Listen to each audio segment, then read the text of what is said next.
Hey, good morning, everybody. It's June 14th, Thursday, and I just wanted to touch base real quick because it's going to be a busy day for me.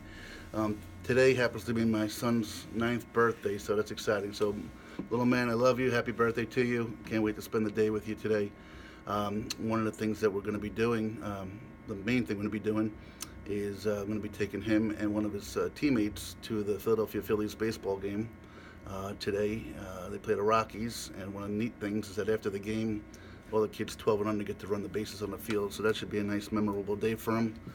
Should cook us out there. It's going to be pretty hot, but it'll be a good day. So happy birthday, buddy, and I'm sure we're going to have a lot of fun. Um, Knowing it's his birthday, as I was driving into work this morning about 4 a.m., it triggered me a couple of thoughts about the kids and a couple of questions I've gotten on Facebook and the email, my email account. So one of the questions I've got was, how many children do I have? And this is actually a kind of a tough question for me to answer, and I'll tell you why. So I want to be as open and honest with everybody as I can. I have two biological kids with their mom Heather, and then Heather and my children have a half. They have a half sister. Heather has an older daughter, and her name is Grace. Amazing, amazing young lady. She's 16, and I've been knowing her and having her in my life since she's 3 years old. So, one of the things about me is sometimes I think about, and I'm concerned about things that maybe others wouldn't even cross their mind, I guess, I'm told. So, as an example, when this went down and I knew I was doing this journey and I might be asked some questions about kids, I wanted to be sensitive to that. So, I love Grace with all my heart. I know she loves me. That's not a question. I just didn't know how to answer the question without offending anybody. If somebody asked me how many kids, I said two. I didn't want to seem like I was slighting her because I love her like she's my own, and that's the truth.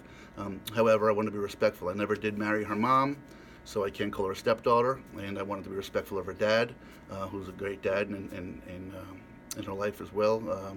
So I didn't want to in any way step on any toes and seem like that. So if anybody hears me in any kind of press or even online here, and I seem to sometimes say I have two, I have three, that's kind of one of the reasons why. When I talked to Grace about it, she had said that no, Jimbo, she calls me Jimbo. You can say you have three kids, and that was fine with me. And of course, one of the news outlets came out and did an interview with me. And I said I had three kids, and no sooner did I say that, then her mom called me up and said, hey, can you be careful with that? I spoke to her dad, and we'd rather you say you have a stepdaughter, even though she's not technically. It's the closest thing. So again, I don't mean to show any disrespect to anybody at all. So that's those are my kids. I have Grace, 16. I treat her like my own, and my two biologicals. Kira's going to be 12, and Landon turns 9 today. So that answers that question there, I hope. As well as other people have asked about my family, what's my family? Heather is my kid's mom, and Heather's a great person. We never married. I think if I'm pointing a thumb at ourselves here, when we got together, we didn't really know each other all that well. We probably hoped for better, but I think we have a terrific respect for each other. There's definitely love there. We raise and we work together as a family. Some people have told us we should write a book on co-parenting, and I get a kick out of that. I see other couples in public and things like that at public events with the kids, and there's a lot of stress and things like that, and we don't have that. We do a lot of things together because it is all about the kids. And for the most part, while I won't say it's a perfect situation, for the most part, the kids are pretty well adjusted, and it's almost a seamless transition with that. So she knows I love her and care about her, and will always take care of her as well. She gave me the greatest gifts in my life, and for that I'm appreciative. My family, prior to having children, a little bit about my background, but my brother, who I have been very close to for many, many years, he lives up in New England. I will talk more about all of these folks in detail as we get further along. How much to talk about my brother, I'm not sure just yet.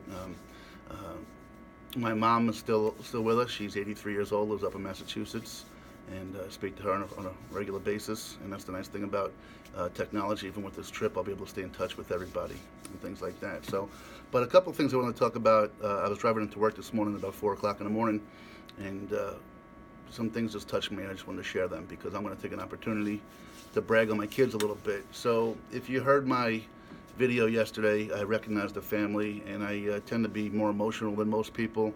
I broke down a little bit, but as I was doing that particular video, I was in the living room in my home, and my son happened to be in my bedroom watching TV, had the door closed, but apparently he must have been listening. But, well, my kids aren't perfect, and I don't claim they are. Nobody is. It shows how special and compassionate these young ones are. So the video got done. I was emotional.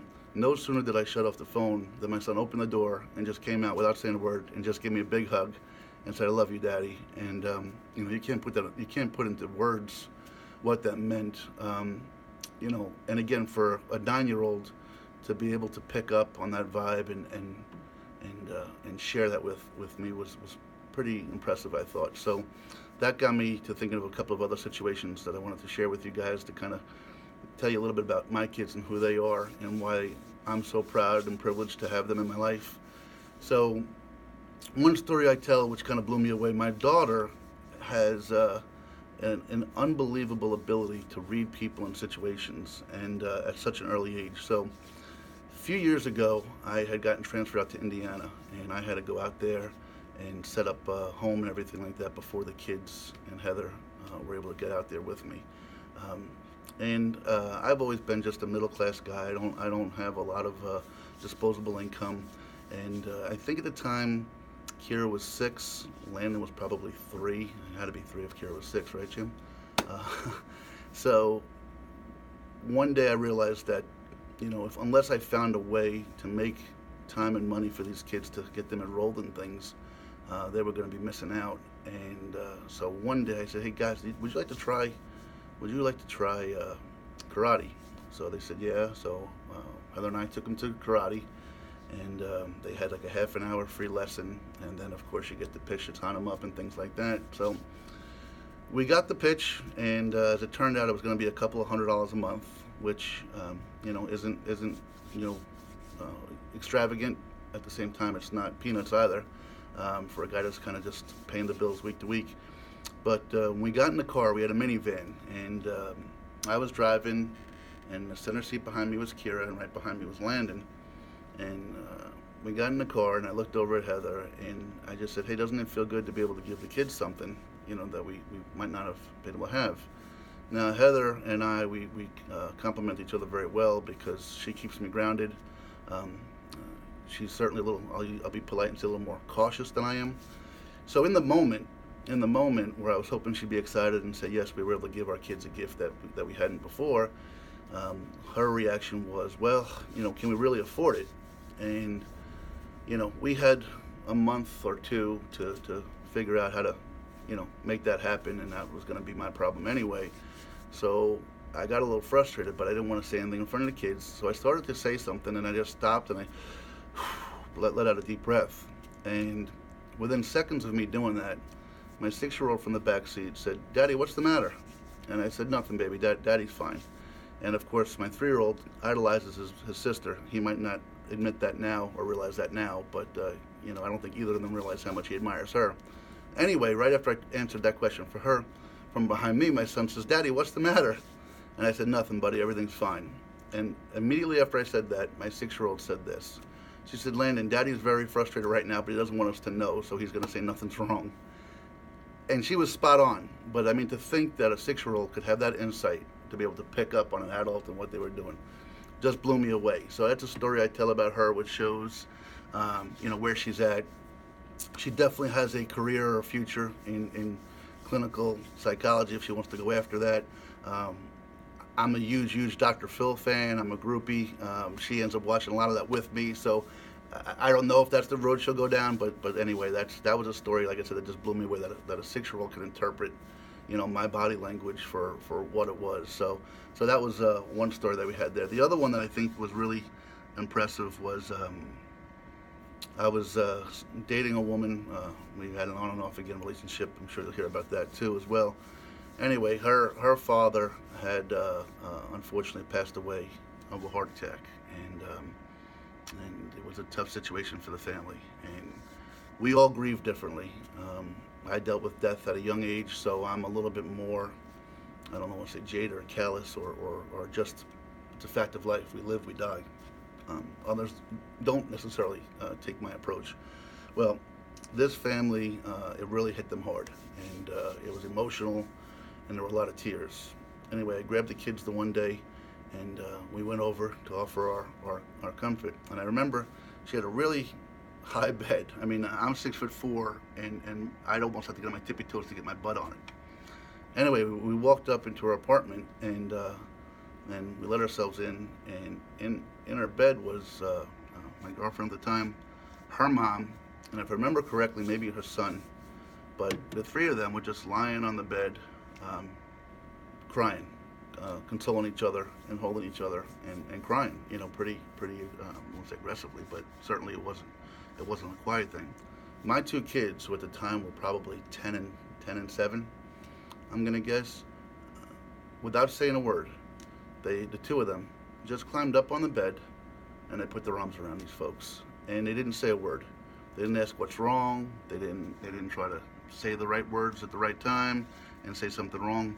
These two little kids just sat there, and without any prompting by me or anybody else, just climbed up on the bed, saw these people in need, and just wrapped their arms around them. And I just thought that was one of the most special, amazing things that I could imagine, you know. And yeah, I'm getting a little teary-eyed again, and I'm real proud. Those are my children, and but that's who they are, and that's not something that they can be taught. It's just in their soul who they are. So again, I know I'm rambling on here, but those are a couple little stories I want to share with you about my kids. I wanted to answer the question about how many children do I have. Like I said, I mean, no disrespect to anybody. 2 biological. I consider Grace my own, even though technically, you know, I guess she's not that. But anyway, I love you, Grace. You know that. Kira, Landon, love you guys so much. You're my whole world. Happy birthday, buddy. And I'll see you guys later on.